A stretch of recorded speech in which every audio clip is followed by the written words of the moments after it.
You ever notice that you get up in a great mood, everything is going well, you got out of bed, you do your ritual to go to work or to do your chores or to carry out any activity, then all of a sudden, during the course of the day, things just change.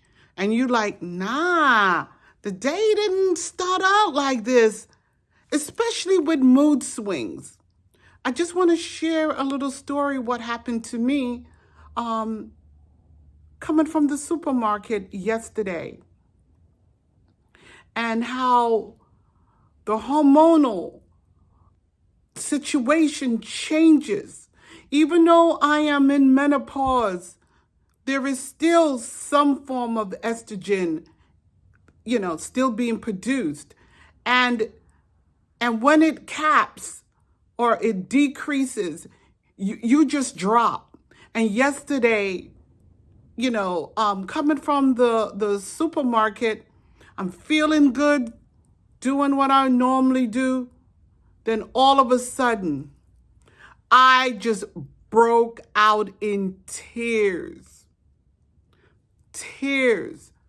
Going to the car with groceries. A gentleman across from where I was parked, he looked at me and he like, "Can I help you? Are you okay?" And all I could do is, "I'm okay." But I wasn't okay. But he couldn't help me because I couldn't even help himself. I couldn't even tell him what was the source of my distress during that phase that I was experiencing. And this is very important for us ladies to understand, that we do go through certain highs and lows. For like 10 minutes, I bawled. I don't know if it was, the price of tea or whatever was happening in the US or whatever, but I couldn't even put my finger on it. And then I had to sit there and I had to deal with certain coping skills. But before I go into the coping skills, you need to be more aware of what's happening in your body. Now, I'm dealing with topics on mental health, but it's very important because mood swings leads to anxiety. Because of the estrogen level has decreased, there is a great deal of anxiety. Everything kind of ticks you off, or you go down. A drop of a hat, you change, just like I experienced yesterday afternoon. And I had to go on a podcast that afternoon. And the first thing they said is, "Why you look so sad?" I tried everything to try to boost it. But then I realized I had to excuse myself because I couldn't compose myself. So what I need you to understand is that you have to now adapt a certain type of coping skills that will help you to bring about, stimulate the endorphins, because cortisol level is high and it will just send you into another tailspin. So you'll go the opposite direction of being sad and down in the dumps. So then you'll go on, "Oh man, is it?" And you get angry, you get, So you have to really, really understand. And I've been working with my nutritional foods and so on like that, my drinks. And so I realize I have to keep on doing what I'm doing until I meet with my GYN for her to tell me what's the scores, or how did my blood level pan out in terms of how the estrogen levels are, in which I know, but it's down. Because I went down yesterday. I went down with the ship and I was trying to swim to shore, but there was no shore. So one of the few coping skills you have to do every day is Number one is deep breathing exercise. You have to learn the techniques of what brings your body down, what brings you into a certain peace, a certain zen. And also, speaking of zen, you have to learn how to do mindful and meditation techniques. Just 5 minutes. Although I sat in the car, I composed myself to the point that I was able to drive myself home. But I was still in that doom and gloom attitude or affect. So the next thing you have to consider is physical activities. You have to walk, you have to run, skip, go walk your dog, and that helps stimulate the endorphin levels in order to get that body back on a certain high. So physical, physical levels help. If you Now, you don't have to go to the gym, but we're talking about when you're in a certain crisis, as like I was in yesterday. You better learn how to walk it out. You have to walk it out. Speed walk, something, and then that would help you triggers. And the thing is, for a few days, there was no sun. So guess what? You're not getting the natural rays that will go in and do the work and generate the cells in the body. So guess what? When it's dark and gloomy, you're going to go down again because there's no sun. I always experience seasonal disorder, and it's an affect mood disorder. So when there's no sun, it will take me down.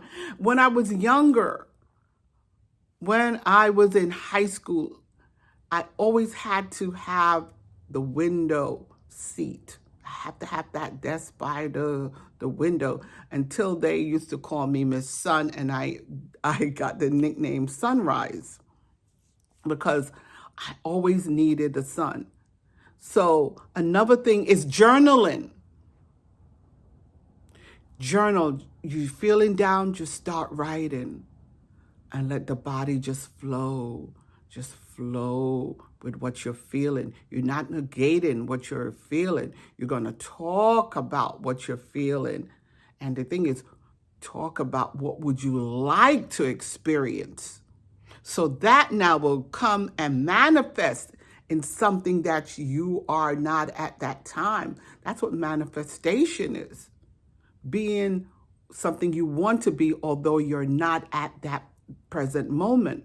So now you have to change where you are in the now.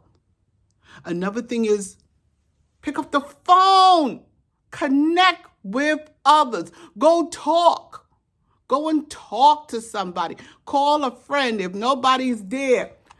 Talk to the TV, but talk. You have an animal, talk to the animal. Go stroke the animal, brush the animal, and that will help you again reduce those stresses, whatever's going on in that body and in that mind.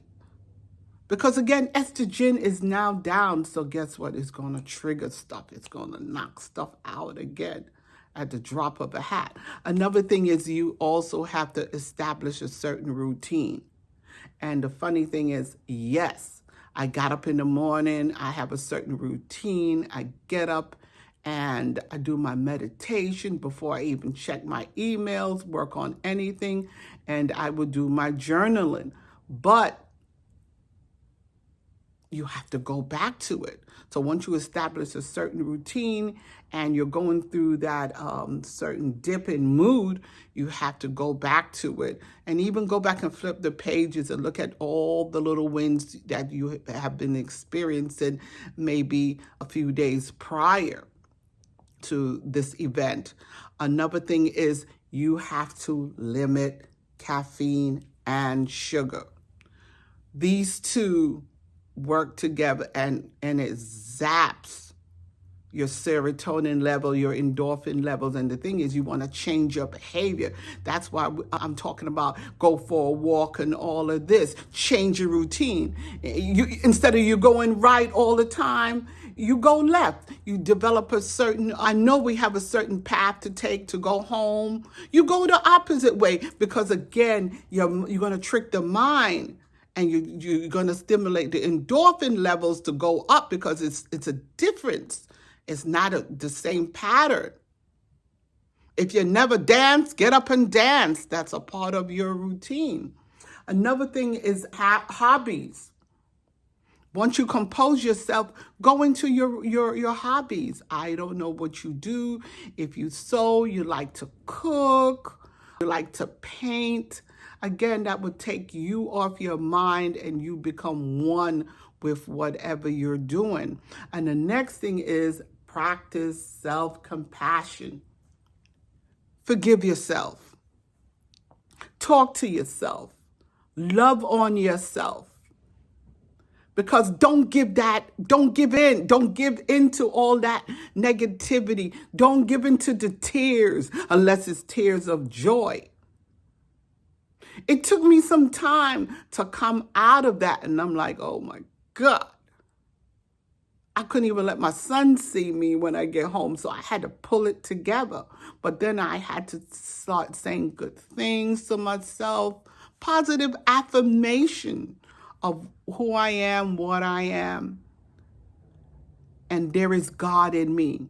Thank you, God in me. I always end with that. Thank you, God in me. Because if we are one with God and we're one with Source, let it rain. And that's where the positiveness comes in.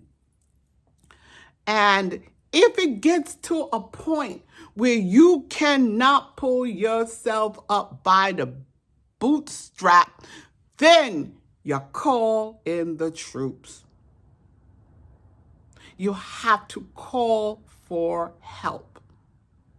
Sometimes a friend can't do it, but if you still locked in that abyss of darkness, it could lead you beyond anxiety and mood. It could lead you into depression, and it could even lead you into suicidal ideation, and then it could also lead you into committing suicide.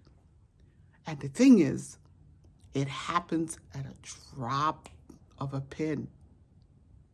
So keep on loving on yourself. Keep on praising yourself. If there's nobody there, you go in the mirror and like, oh, girl, you look good. Oh, thank you. Thank you, my inner child. And praise yourself. And if you like what you hear, I need you to share, like, and become part of our membership, because we need each other in order to function. We need solidarity. We need this message to be heard. And you're not crazy. It's just part of who we are and what we're going through. And I want to say this one more time. It's not every woman goes through this. This is sometimes an extreme. So stay healthy. One love.